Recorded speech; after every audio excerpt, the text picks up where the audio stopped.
They lived their lives in a really public way. They met on TV and lived out much of their dating life on Real Housewives of Atlanta. They even got engaged on the show. And while they may be really big fan favorites, they aren't without controversy. They met 5 years ago on a dating segment for Steve Harvey. Cameras follow them constantly for the Real Housewives of Atlanta. So much of their life plays out on TV. Is anything private for Cynthia Bailey and Mike Hill? Not if they can help it. They say being transparent is authentic to who they are, and they aren't making any excuses. From their recent controversial COVID wedding ceremony, to openly sharing their blended family on social media, to his recent book, Open Mic. Look, you guys! Look and look. Writing about trauma and mental health, Cynthia and Mike Hill are sharing it all.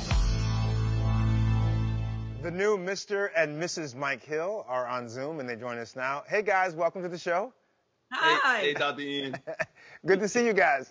Oh, my goodness. Always good to see you, brother. All right, let's start right off with the wedding. I was invited to the wedding, Yes. but due to work responsibilities here at the show, I couldn't come. I was very sad I couldn't make it.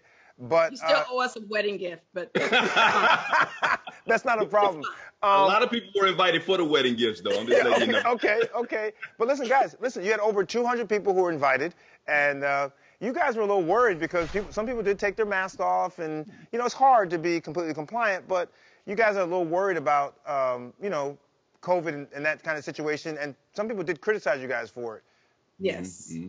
Yes, I mean, the rule was our guests could only take the mask off to eat, drink, and then, of course, everyone wanted to take photos, so they were taking off for the photos. Mm-hmm. So what do you think you see all over the internet and Instagram? The photos with no mask on because people took it off, and then they put the mask back on after the photos. But I can honestly say, Mike and I, we did everything on our part to try to have the safest COVID-19 wedding that we could. We had temperature checks. We had hand sanitizer pumps all over the place. We gave everybody masks. We gave them Shields. shields. We gave them everything possible except the vaccine itself. And we would have. If we had the vaccine, we would have given it to them too. We highly encouraged them to take a COVID test before they came. And also, what people didn't see is even though they had their mask off, we had people going around enforcing, telling people to put their mask back on as if you were on a flight and you forgot to put the mask on after you were eating or drinking or dancing or whatever, taking pictures. So people were going around, but of course, all the pictures getting out is of people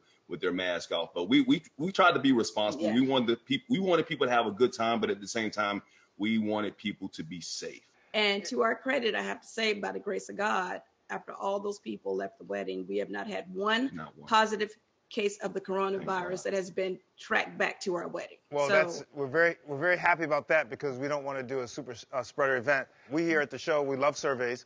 So we did an online survey with our viewers. We asked, would you attend an indoor wedding with over 200 guests during COVID where face masks were required but not necessarily enforced? And we got about 10,000 people who voted. 24% said yes, and 76% said no, that they would not. It's funny you put out a survey because we sent out the invitations expecting people not to show up. We were very transparent about everything that was going on, about the amount of guests who were going to be there, and people showed up. As a matter of fact, 25 extra guests who weren't invited showed up the wedding. Yeah. Yes. And there's probably another 200 that's mad that they didn't get the invite. Right. Well, I got the invite, so I have to say I'm one of the lucky ones.